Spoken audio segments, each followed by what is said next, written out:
Yung external po, yung mismong direktang threat galing po sa China. Yung internal, yung mga minions ng China. Ginagamit nila mga kababayan para guluhin tayo dito sa ating bansa. That includes this new secessionist movement.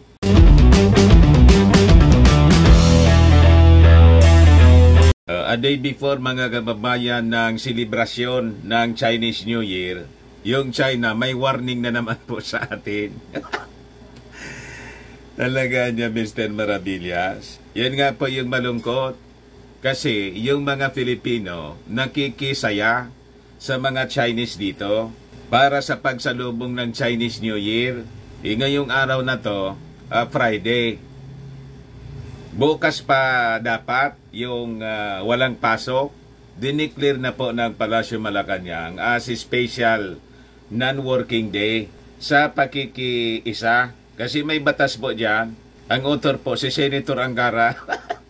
So, may lakad sana ako mga kababayan kanina sa isang government office. Hindi ako na-update. Hindi ko agad nabasa yung announcement ng Palasyo. Holiday pala ngayon, special non-working holiday. Pero bukas pa po yung Chinese New Year. Ang masama mga kababayan, bispera ng Chinese New Year, kung saan nakikisaya yung mga Filipino, may warning na naman po sa atin yung China. Talaga niya, Mr. Maravillas, napakasama ng ugali nitong China. Nakikisaya tayo, pagkatapos winawarningan tayo. Yan po. China warns Philippines not to play with fire on Taiwan. Kita ninyo? I think mga kababayan, panahon na wag na tayo po makisaya sa mga Chinese. Binubuli po tayo almost every day. May pambubuli sa atin. Kung hindi doon sa West Philippines, doon sa pag-congratulate natin, matagal na yung congratulations ng ating Pangulo sa Taiwanese President. Sabi ng ating Pangulong Bongbong, kasi naman yan, simple neighbor. Nakikipagkapwa tao. Ay, Senator Angara, i-repeal nyo kaya yung batas na nagdideklara sa Chinese New Year bilang special holiday. Malayuan niya, Mr. Maravillas, kasi yung mga politiko natin, ang karamihan sa mga funders at mga kaibigan, mga mayayamang Filipino, Filipino-Chinese businessmen. Yun na nga po, mga kababayan, ang nakakalungkot na katotohanan dito. Pero anya, Mr. Maravillas, di ba may offer sa atin yung Chinese government na tutulong daw sila na i-track down yung mga hackers na tumarget sa mga websites ng ating gobyerno? Ay, beware po. Huwag kakagatin yung offer na to ng China. Baka lalo tayo magka-problema. Yung mga websites natin biglang matunaw. Ano ba? Yan po. China ready daw to help Philippines track down hackers. Yung mga hackers po, nandun nakabase sa Beijing. Na-trace doon po ng ating mga experts. Buti na lang anya, Mr. Maravillas, yung ating Pangulong Bongbong Marcos ay matapang na naninindigan laban sa mga pagmamalabis ng China. Pati po sa mga minions ng China rito na gustong iiwalay mga kababayan yung Mindanao sa Pilipinas. O ito yung sabi ng ating Pangulo dito. Marcos Jr., national territory won't be diminished. Never anya na pahihintulutan natin. Matindi po ang propaganda ni Pantaleon, yung minion ni Maldives. Ito yung latest statement po ni Pantaleon. Sabi ni Pantaleon, Mindanao in toxic relationship daw with sinking Philippines. Must secede. Pag-aralan na po ninyo, mga members ng Congress, pag-aralan na po ninyo yung kaso na dapat na i-file laban dito po sa mga secessionist movement na bago. Tapos, itong si Pantaleon, dapat ito po na-expel na sa sa Congress of the Philippines kasi gusto na niyang humiwalay, di mag-establish siya ng sarili niyang parlamento. O, di ba? Wala na siyang paniwala sa Pilipinas. Member pa siya ng Congress of the Philippines. Di ba pagtataksil na malinaw yon, mga kababayan? But before ko na ibigay sa inyo yung full story ng mga kwentong ito, click subscribe muna, mga kababayan, dito sa ating YouTube channel and hit the notification bell para lagi po kayong updated sa mga kaganapan dito sa ating bansa at sa buong mundo. Yung mga Marcos loyalist na hindi pa subscribe sa atin, mag-subscribe na po kayo para malabanan natin yung fake news ng mga dilawang DDS, mga anti-Marcos vloggers po na funded daw ng China, sabi ni Katrina Ponce Enrile. Huwag na rin po ninyo na skip yung ating mga commercial ads at para po tuloy-tuloy ang pag-unlad ng bagong Pilipinas. Sa mga naganap ng malinis and spacious fitness gym, punta lang po kayo sa aming Colossal Fitness Gym. We also offer Grab Car Rental with our brand new 2023 model ng Toyota Innova. We also accept booking for those who are planning to travel via PAL, Cebu Pacific and other airline companies, local and international, and bills payment for Meralco bills, Aleco bills, yung mga taga-Albay, PLDT, etc. So, nagbo-book kami po online anywhere gusto ninyo mag-travel. Pati sa mga hotels po para makamura po kayo. May Paymaya po kami, may bayad center na rin po dito sa office. Ang Colossal Fitness Gym is located at 3rd floor Security Bank Building, Landco Business Park, Legazpi City, Albay. For inquiries, look for Jilon Maravillas, contact number 0966-802-0949. Yan po yung Innova namin. Lagi na po matao sa amin pong gym. Na-set up na rin yung mga bagong gym equipment. May treadmill na rin po kami. Saka ito po yung bago naming product from Korea, iGlow Serum. Whitening serum po siya. Tingnan ninyo ang aking anak na architect. Sa kanya itong negosyo, before and now. 3 times more effective than your ordinary collagen serum with anti-aging and brightening formula. Dumiretso na lang po kayo sa kanyang FB account, Tris Maravillas. Ito naman po, Firmax Firming and Lifting Cream. Pinapahid naman po sa mga pulses in affected area. Mainam po sa paninigas, mga pains and paninigas na mga kaso-kasoan. Ito naman po, Automax Radiant Serum. Sa mukha naman yung application. Anti-aging po siya. You will look 10 years younger than your age. Sa mga cancer patients naman po, baka lang gusto ninyo itong itry. Ningxia Red Mixed Fruit Drink. Hindi man po ito gamot, food supplement siya. Kaya lang, gawa siya mga kababayan sa goji berry. Ang goji berry may anti-cancer properties. Yung mga inquiries ninyo, dumiretso na lang po kayo sa aming messenger sa Facebook para masagot namin agad. Ayos pa, ayos na ayosan niya Mr. Maravillas. So, balikan natin mga kababayan yung warning na naman ng China. Abang tayo na mga Filipino, tuwang-tuwa kasi sasalubong sa Chinese New Year. Kung hi-watchay din tayo. Malamangan niya Mr. Maravilla, si Inday may Chinese message naman. Sigurado mga kababayan, may napakagandang mensahe na naman si Inday. Hindi sa salitang Filipino, sa Chinese mismo. Yan ang mali sa atin po na mga Filipino. Nag-adjust tayo sa mga foreigners. Pero yung mga foreigners hindi man po nag-adjust sa atin. Kasi ganon yung mindset nila. Ang mindset nila, mayaman sila, malaki sila. Sila yung dapat sinusunod natin. Dapat sa bagong Pilipinas, mga kababayan, sabi ng ating Pangulo, bagong Filipino tayo, ibahin natin yung mindset. Ang gustong ma-achieve mga kababayan ng ating Pangulo, yung sabi niya sa kampanya, tayong Filipino, taas noo, kahit kanino. Yan po ang bagong Filipino. Itulad nito mga kababayan, binubuli na naman po tayo.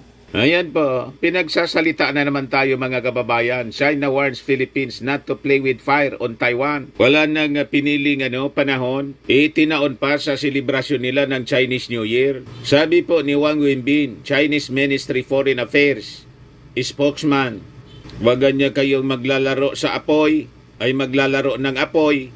Reaction ito mga kababayan ni Wenbin sa reported directive ni Defense Secretary Gilbert Gibo Chodoro to military officials to deploy more troops in Batanes. So ano ang problema nila? Batanes po, territory natin. Hindi man po deployment ng troops sa Taiwan. Wala ba tayong karapatan mag-deploy ng ating mga trupa? Kailangan tayo na humingi ng permiso sa kanila. Batanes yan. Sumusobra na po.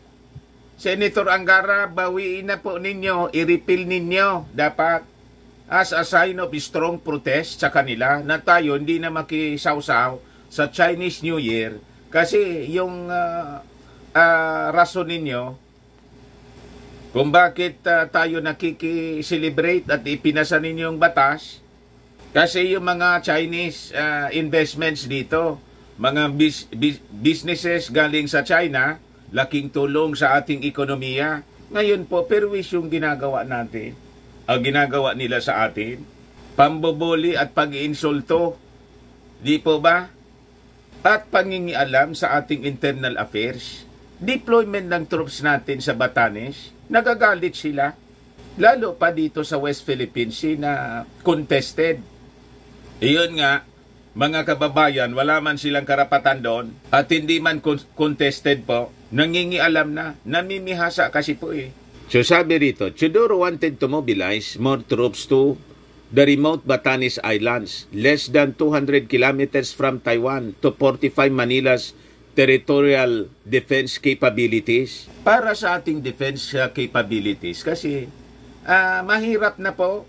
Masyadong na-insecure sa atin yung China. Ba't kayo na-insecure? Di ba napakalakas ng inyong military? At yung purpose lang naman nun, for defense. For defense, not for offense. Kung hindi kayo papasok sa aming territory, hindi man yung gagalaw.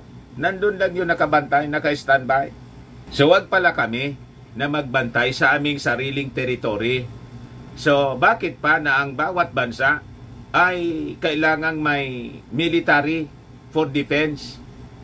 So sabi ng Chinese spokesman, I want Anya to stress again that Taiwan question is at the heart of China's core interest and is a red line in bottom line that must not be crossed. Sino naman yung di ba na nagsabi na yung ating Pangulong Bongbong Marcos? One China policy remains. Ito po, the Philippines in January reiterated its adherence to its One China policy. Hindi kayo naniniwala? Kung hindi kayo naniniwala sa aming position po, wala na kaming magagawa doon. Di ba? Paniwalaan ninyo yung gusto ninyong paniwalaan, but we will secure our territory. And that is the policy of our President.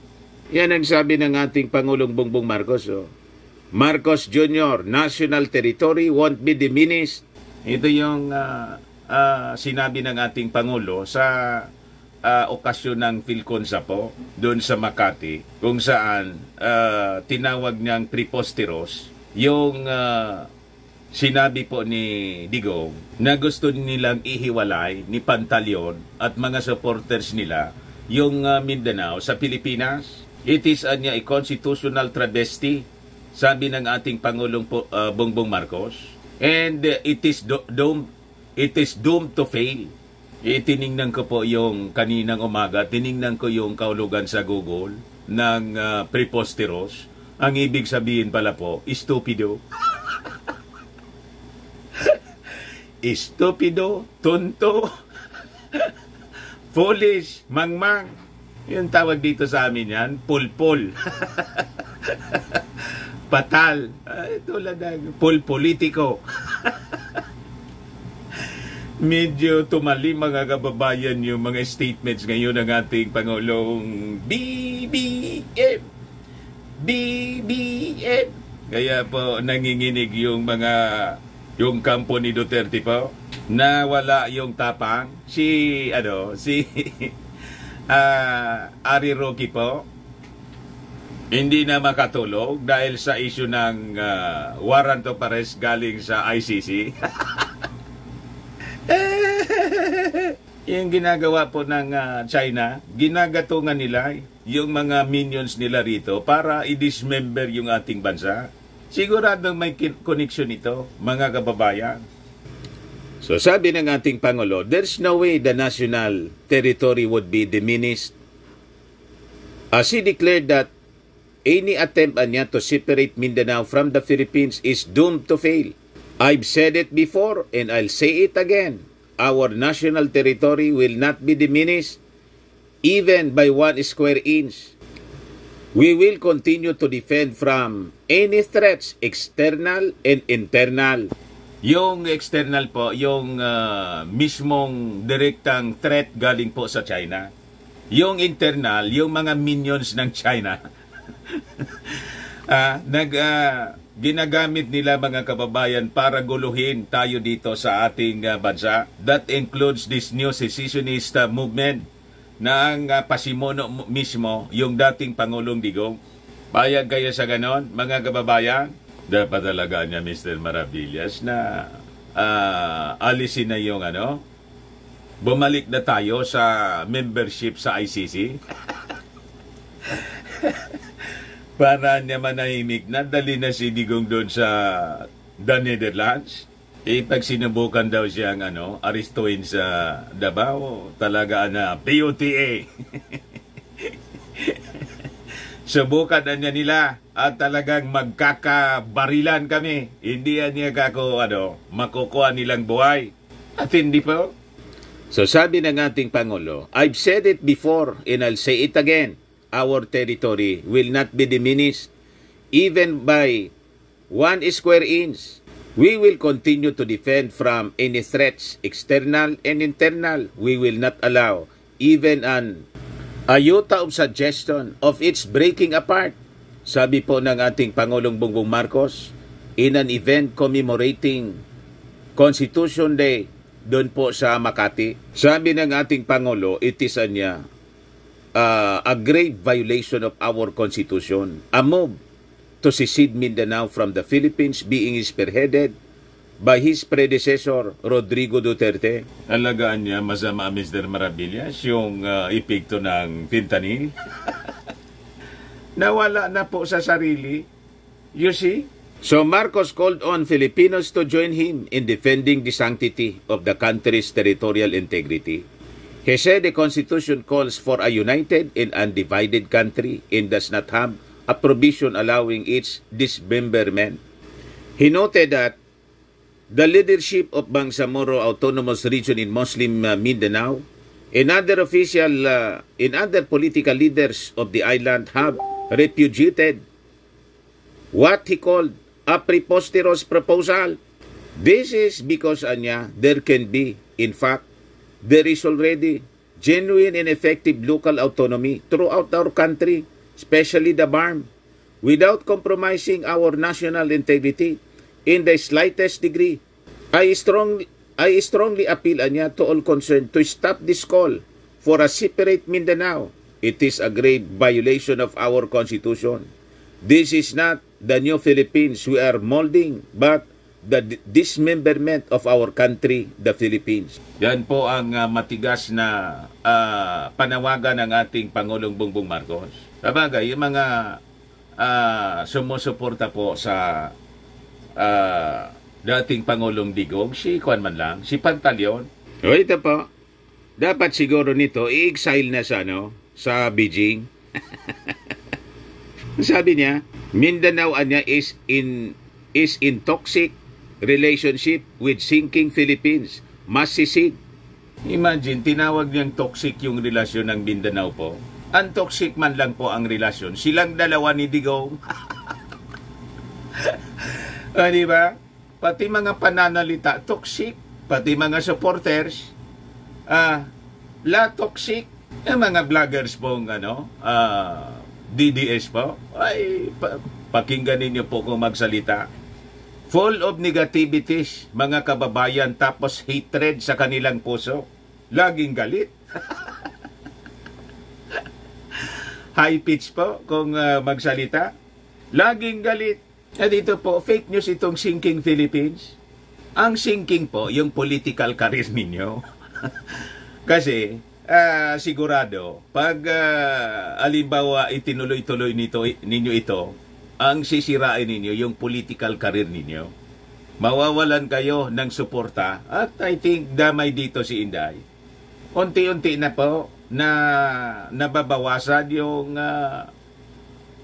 trust ratings ni Inday po. Pumantay na si Martin. 4 years pa po before 2028 election. You see? Makikita natin yan as itong 2025 midterm election nears. Ito yung statement po ni Alvarez. Parang gustong tumulad sa hiwalayan ng mga magjojowa tulad ni Katniel. We need to walk away from this toxic relationship, sabi po ni Alvarez. Please just let us go. After all, a lot of people are breaking up this month. Let us just break up. Better for us to be on our own.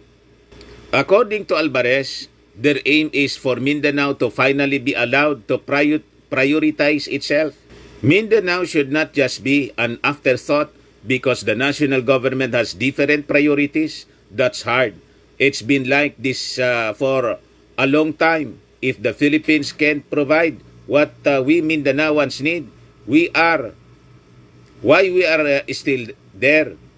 Ano ang pinagsasabi ninyo? Panahon po ni Digong, sa isang distrito lang ng Davao City, distrito ni Pulong, 51 billion yung ibinohos.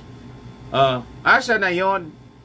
At saka, kayo man lang po yung nagdadaldal ng ganon. Yung mga local officials at saka yung mga dating secessionist rebels, ayaw na ngayon. Nakipagtulungan na po sa gobyerno. Yung mga MNLF, MILF, sundalo na ngayon at polis ng barn. Tapos kayo naman yung manggugulo. Naayos na yung gulo, tapos lumitaw naman yung panggugulo ninyo. Tapos nagsisweldo kayo sa ating gobyerno. O di mag-resign na po kayo pag ganyan. Huwag na ninyong hintayin na ma-expel pa kayo kasi may nagpaplano na paimbestigahan kayo sa Kongreso para expel yung Pilipinas daw, sinking ship. Ang sinking po, yung mga distrito ninyo, kaya hindi naayos, lumulubog sa baha. Kaya, nang tingnan ng ating Pangulong Bongbong Marcos, kailangan na niyang pag-aralang mabuti. Kailangan yung pag-redesign ng mga infrastructure na dapat tugma sa climate change. Pinabayaan ninyo, di ba? Yung ating Pangulong, yung iyong barkadang Pangulo, 6 years. So, ibig sabihin, pati kayo mismo at yung Pangulo ninyo ay a failure. Matindi talaga niya, Mr. Maravillas, yung paglalason sa kaisipan ng ating mga political leaders ng China. Ganon nga po, mga kababayan. Kaya sinasaway ko po kayo. Huwag na tayo makisali po. Tayo mga pure Filipinos. Hayaan natin yung mga Chinese Filipinos kung hiwatsay. Pero tayo mga Filipino po, huwag na tayo makisali. May New Year na po tayo, tapos na. Yung January 1. Tapos may Chinese New Year pa kayo. Hindi man kayo Chinese. Alam ba ninyo na yung ang kultura po ng China, ginagamit nila as a tool, a weapon to influence the people of the world para yung interest nila, mga kababayan, ay maitulak. Ganun po kalalim ang laro ng mga Chinese. Ginagamit po nila yung kanilang culture Saan mo naman anya yan, Mr. Marabiles, nakuha ang ideya? Hindi ko ba po ito ideya? This is based on studies po. Sa behavior ng China. O, yan po, o. China, US Focus, Society and Culture, Examining, 2018 pa to, na article po. Ang nagsulat po, si Ami Xiao, MA student sa New York University, Washington Square. Chinese siya, Ami Xiao. Examining China's soft power and cultural influence. Ginagamit po nila yung kanilang Chinese culture para impluwensyahan yung mga tao sa buong mundo. Para sila maging powerful. Pag naging powerful sila, mayaman, then pwede na silang mag-dictate sa kung ano ang pwede nilang gawin. Yun ang ginagawa po nila sa atin. Kaya tingnan ninyo, mayayaman yung mga Chinese. Kasi sila yung nagninegosyo rito. Sila yung nagbibenta. Kung ano-ano yung pinagbibenta. Pag Chinese New Year, binibintahan tayo ng mga tawag dito. Kung ano-anong pampaswerte. Ang yung mga feng shui masters, mga kababayan, lumalabas sila, pa-interview sa mga television po, ini-influensya, binibrainwash yung mga tao. Ito anya yung mga pampaswerte, bili na anya kayo. Tayo naman, nauto, para swertehin, bili tayo ng bili. Nang bumili tayo, lumipas yung mga araw, mahirap pa rin tayo. Bakit tayo mahirap? Tayo yung bumili. Tayo yung consumers ng kanilang mga pampaswerte. Kaya yung swerte sa kanila, sa atin, malas. O di ba? Yung mga feng shui masters, tapos yung mga manghuhula nila, na-brainwash tayo. Sila yung nagtitinda. Dapat tayo yung magnegosyo. Ang problema, sila yung nagdinegosyo, tayo ayaw natin magnegosyo. Tayo yung consumers, tayo yung binibintahan. Tapos niluluko tayo sa pagpapaniwala ng kung ano-anong mga superstitious belief. Mga kababayan, alam ba ninyo yung feng shui? Superstitious belief. Ayan po. Yung mga paniwala na irrational. Wala mang basihan. Ano niya, Mr. Marabiles, ang base mo sa pagsasalita ng ganyan? Google ko naman pa. Google. Superstition. Sabi diyan, a superstition is any belief or practice considered by non-practitioners to be irrational or supernatural, attributed to faith or magic, perceived supernatural influence or fear of that which is unknown. Kaya sige pa feng shui natin, tapos sisingilin kayo pati yung pagpapatayo ng bahay pa feng shui. Siyempre magbabayad kayo doon sa feng shui master.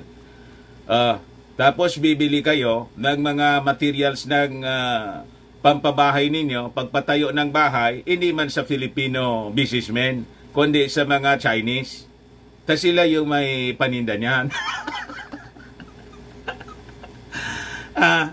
Di ba? So, yumaman sila kasi consumer tayo. Ikaw ay gastos ng gastos. Hindi ka man marunong magnegosyo. Di ba ganun yung sinapit ng mga Filipino? Kaya mahirap yung mga Filipino. Mag-aral tayo na maging entrepreneur. Hindi mag-asa dito sa swerte-swerte, pungsoy-pungsoy pag Chinese New Year, tapos sa mga pampaswerte, bili kayo ng bili. Disinwerte tuloy yung mga Chinese entrepreneur. Kasi bumili kayo sa kanila. Naloko na niya, Mr. Marabi. Talagang naloko kayo. Pati yung mga mainstream media, nagpaloko sila para paniwala kayo sa mga ganong sistema. Ano sabi dyan sa Google? According to Stuart Vies, feng shui is a very popular superstition. The People's Republic of China government has already labeled it as superstitious. Mismong gobyerno ng China nagsabing superstitious belief yung feng shui. Nagparapaniwala kayo. You see? kung paano tayo niloloko nila. Tingnan mo ito na post ng ABS-CBN. ABS-CBN to. Ilang oras na lang ay Chinese New Year na. Narito ang ilang tips para sa maswerteng pagsalubong ng bagong taon. So kung ano-ano ang activity ng mga Chinese ngayon, nakisawsaw yung mga may mga celebration sila yung mga Filipino. Bilian niya tayo ng mga pampaswerte. Di ba? Kaya siging yaman ng mga Chinese. Ano ang green niya, Mr. Maravillas? Parang kulayan ni Inday. Tips sa pagsalubong ng Chinese New Year ayon kay Master Hans Kua. Sabi dito, magsuot ng green para makaakit ng pera. Nalagaan niya, Mr. Maravillas, ang kulay ng pro-China.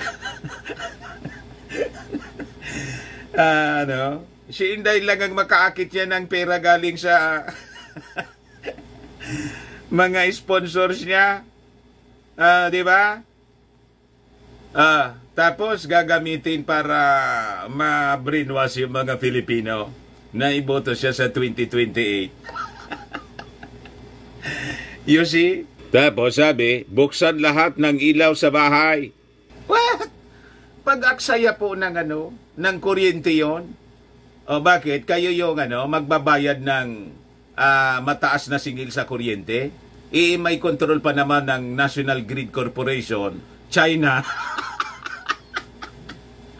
So tataas yung konsumo ng kuryente kasi brainwash tayo na ito daw pampaswerte ngayong pagsalubong sa Chinese New Year. So biglang tataas yung konsumo, yung sisingilin sa inyo. Sumala sa atin, hindi man po ito pampaswerte. Pampaswerte po sa China kasi yung China ang may-ari ng National Grid Corporation. O di ba? Niloloko tayo po. Tapos mag-display ng dragon sa southeast area ng bahay o sala. Sumaganap kayo ng dragon. Saan bibili? Sa kanila po. Sa tindahan nila ng mga pungsoy stores. Alam niya ba mga kababayan, tawag nila sa Chinese New Year ngayon ay Year of the Wood Dragon. Ang hindi alam ng mga tao, mga kababayan, maganda na po yung tawag natin sa New Year. Di ba yung tawag natin 2004 is 2004 AD. Anno Domini, in the year of our Lord Jesus Christ, our Savior. Na siya yung ang ating Diyos. Pinalitan ninyo ng dragon. Sa Bible po, alam ba ninyo na ang dragon is another name for Satan? Si Mr. Maravillas naman yan, nananakot na naman. Di-check natin, i-google ulit natin mga kababayan. Yan po, Revelation 12:3-4, a great fiery red dragon. In the Old Testament, he is called Satan.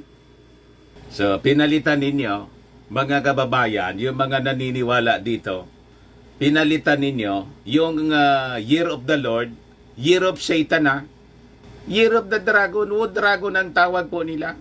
You see? Hindi po akong may sabi niya na. Ito sabi dito sa Bible, ang dragon daw po is another name for Satan. So yung mga Filipino na Kristiyano, nakikipag-celebrate kayo sa Chinese New Year, Year of the Wood Dragon. Ayan po. Chinese New Year 2024, Year of the Wood Dragon. Forecasts per animal sign. Talagaan niyang Mr. Maravillas, sakto, Red Dragon talaga. O, tingnan ninyo. So, yun na yung gusto ninyo na i-celebrate. Yan o. Red Dragon, Wood Dragon. Ano, makikipag-celebrate pa kayo kung iwatsay? Matapos ninyong mapanood itong ating video, nasa sa inyo yan. Diba? Ako dito, nagpapaliwanag lang at binabasa natin yung mga references natin, biblical siya po. Ano pa yung sabi dito? Magpagulong ng kiyat, papasok ng bahay.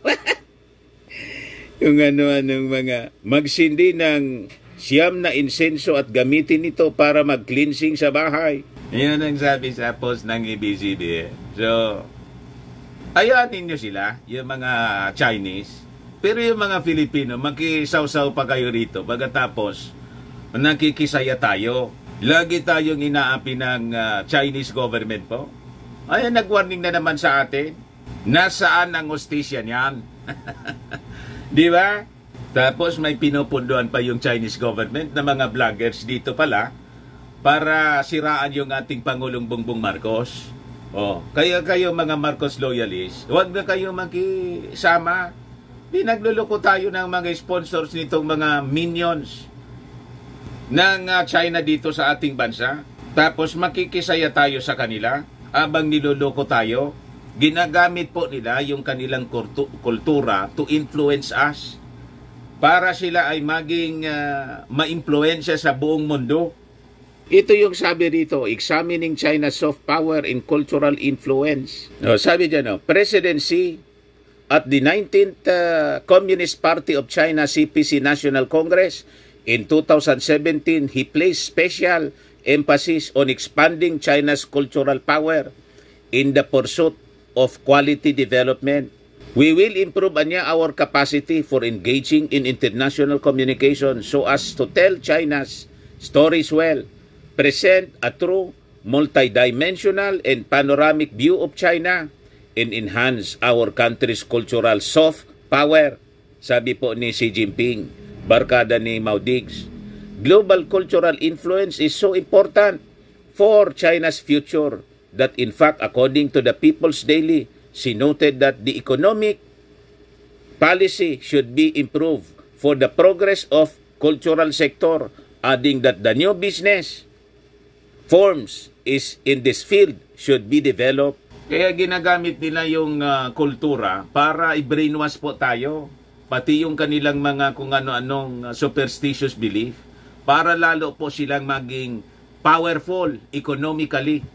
Pag lalo silang naging mayaman, may maipambibili sila ng mga armas para ibuli po tayo ng ibuli. Nakita na ninyo? Kaya mayayaman sila at mayayabang. Mayaman kasi kaya mayabang. Pero hindi man po lahat ng mayaman, mayabang. Yung minabang po yung China. Dahil yumaman na sila noon, hindi man po sila mayabang. Di ba? Hindi man tayo binubuli noong panahon. Nang yumaman po sila, in-influensya tayo at other countries in the world, nakapagnegosyo sila, ayon, yun ang pinambili nila ng kanilang mga armas na develop na yung economy. Naging economic and military power po sila. Now, gusto nilang maghari sa mundo. Ang masama po, pati yung ating territory, gusto nilang kamkamin. Pagkatapos, si Senator Angara, nag-sponsor ng batas para mag-observe tayo ng Chinese New Year. O di ba na nakakalungkot ang ganon?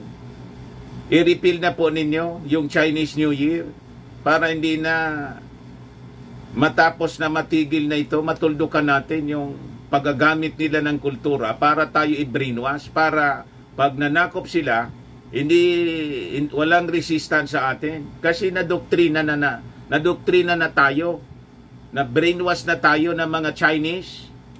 Nakikisaw-saw tayo, di ba? May mga fiestas naman tayo rito at may Happy New Year din tayong sarili. Tapos pag Pebrero, nagipag-Happy New Year pa tayo sa mga Chinese. At dineclare pang fiesta official. Yan tuloy, kanina pumunta ako sa isang government office, sarado pala. Imbis naging productive po tayo, nandun tayo sa nasa pagngangalang tayo habang nagbibinta ng mga kung ano-anong pampaswerte daw yung mga Chinese kasi sasalubong sa Chinese New Year. Nasaan ang hustisya dyan? Ayan man lang po mga kababayan. Ako po si Dante Maravillas. Bye-bye. God bless.